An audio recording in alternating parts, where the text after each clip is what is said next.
কাঁপা কাঁপা শরীর নিয়েই প্রতিদিন বসে থাকেন ভ্যান রিক্সা সারাইয়ের ছোট্ট দোকানটিতে।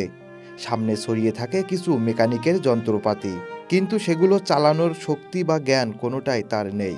তবুও দোকান ছেড়ে কোথাও যাওয়ার উপায় নেই, কারণ এই দোকানটি তার শেষ সম্বল, স্বামীর রেখে যাওয়া একমাত্র স্মৃতি ও জীবিকার ভরসা। এই দোকানটা আসলে আমার স্বামী মারা গেছে আজকে 1 মাস 40 দিন। না, রিস্কলাররা কাজ করে নেয়, কেউ 5 টাকা দেয়, কেউ 10 টাকা দেয়। হয়তো কোনোদিন 100 হয়, কোনোদিন 150 হয়, কোনোরকম বাতের পয়সা যোগাই একটা বাসায় চলি। এর কি করব, কেউ নাই, শুধু যা হয় খাই খাই।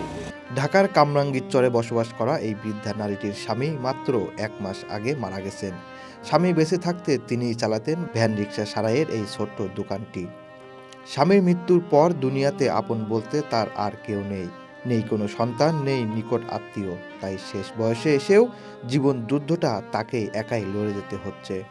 কোনোদিন 100 হয়, কোনোদিন 150 হয়। স্বামী নাই, আমি অসহায়। না আমার ছেলে সন্তান নাই, না আমার বাড়ি ঘর নেই। তিনি মেকানিকের কাজ জানেন না, কোনো যন্ত্রপাতি ঠিকমতো ধরতেও পারেন না। এমনকি একটি হাওয়ার মেশিন উঠিয়ে রাখার শক্তিও নেই তার কাঁপা শরীরে।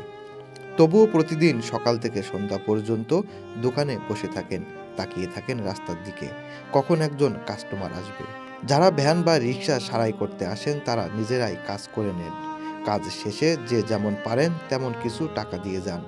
সেই সামান্য টাকাতেই খুশি থাকেন তিনি। কোনো দিন 100 টাকা, কোনো দিন 200 টাকা, আবার কোনো কোনো দিন একেবারে খালি হাতেই বাড়ি ফিরতে হয় তাকে। সামান্য এই আয়ের টাকায় চলে তার খাওয়া দাওয়া, ওষুধ আর বেঁচে থাকার শেষ চেষ্টাগুলো। নিজের দুঃখ কষ্ট কাউকে বলেন না, বুকের ভেতর জমিয়ে রেখেই নীরবে সহ্য করে যাচ্ছেন জীবনের সব কঠিন বাস্তবতা।